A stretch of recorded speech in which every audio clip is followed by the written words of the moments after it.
আমরা এই সরকারকে ব্যর্থ হতে দিতে চাই না। জনগণ প্রয়োজনে আমার রক্ত দিবে, আমার রাজপথে নামবে। মঈনুদ্দিন ফখরুদ্দিনের মতো আপনার অবস্থান হোক, সেটা আমাদের কাম্য নয়। আপনারা ব্যর্থ হলে আমার আবু সাঈদের রক্ত বোঝা যাবে। অন্তর্বর্তীকালীন সরকার ব্যর্থ হলে আমার বীরমুগ্ধ গদিউজ্জামান, আব্দুল লতিফ, আমার শাকিলের রক্ত বোঝা যাবে।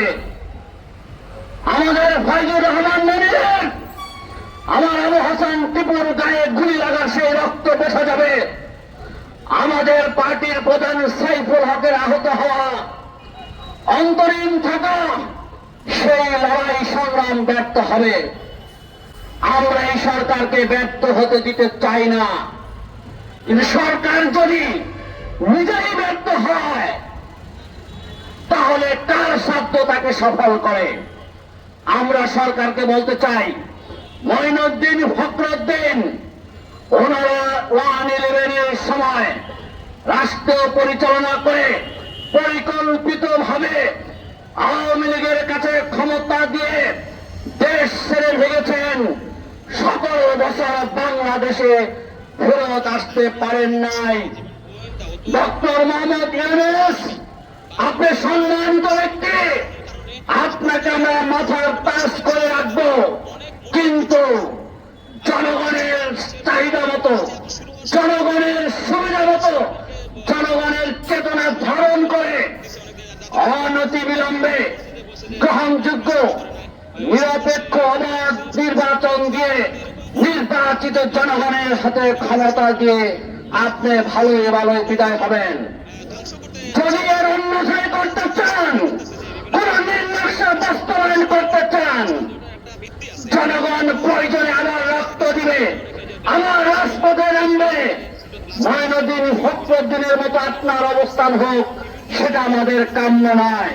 বন্ধুগণ, সেই লড়াই সংগ্রামের পার্টি বাংলাদেশের বিপ্লবী ওয়ার্কার্স পার্টি, ছন্দ থেকে লড়াই করে সংগঠন, সেই বিপ্লবী ওয়ার্কার্স পার্টির সংগ্রামী সাধারণ সম্পাদক, যিনি গণতন্ত্র মঞ্চ গঠন করার অন্যতম রূপকার, গণতন্ত্র মঞ্চের সমন্বয়ক, এই 16 বছর 36 দিনের লড়াই সংগ্রামের যিনি অগ্রণী ভূমিকা পালন করেছেন, রাজপথে লড়াই করেছেন, টকশোতে কথা বলেছেন, একই সাথে আন্দোলন করেছেন, আবার তত্ত্ব লিখেছেন, সেই সংগ্রামী জননেতা সাইফুল হক এই কিছুক্ষণ আগেও এই উপদেষ্টা, প্রধান উপদেষ্টার সাথে আপনাদের পরামর্শ, আপনাদের কথা তুলে ধরে বক্তব্য রেখে এসেছেন।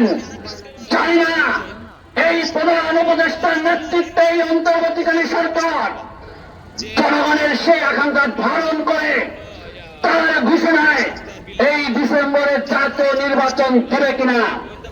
আমরা জনগণের মালিকানায় বাংলাদেশ জনগণের হাতে ফিরিয়ে দেওয়ার আহ্বান জানাই। বাস যাত্রী, রিক্সা যাত্রী ভাইরা যারা শুনছেন, আপনাদের সাক্ষী রেখে বলছে, যদি অন্তর্বর্তীকালীন সরকার জনগণের কথা না রাখে, আপনাদেরকে নিয়ে আবার রাজপথে নামবো। রাজপথে নেমে জনগণ অধিকার বাস্তবায়ন করে আমরা ঘরে ফিরবো।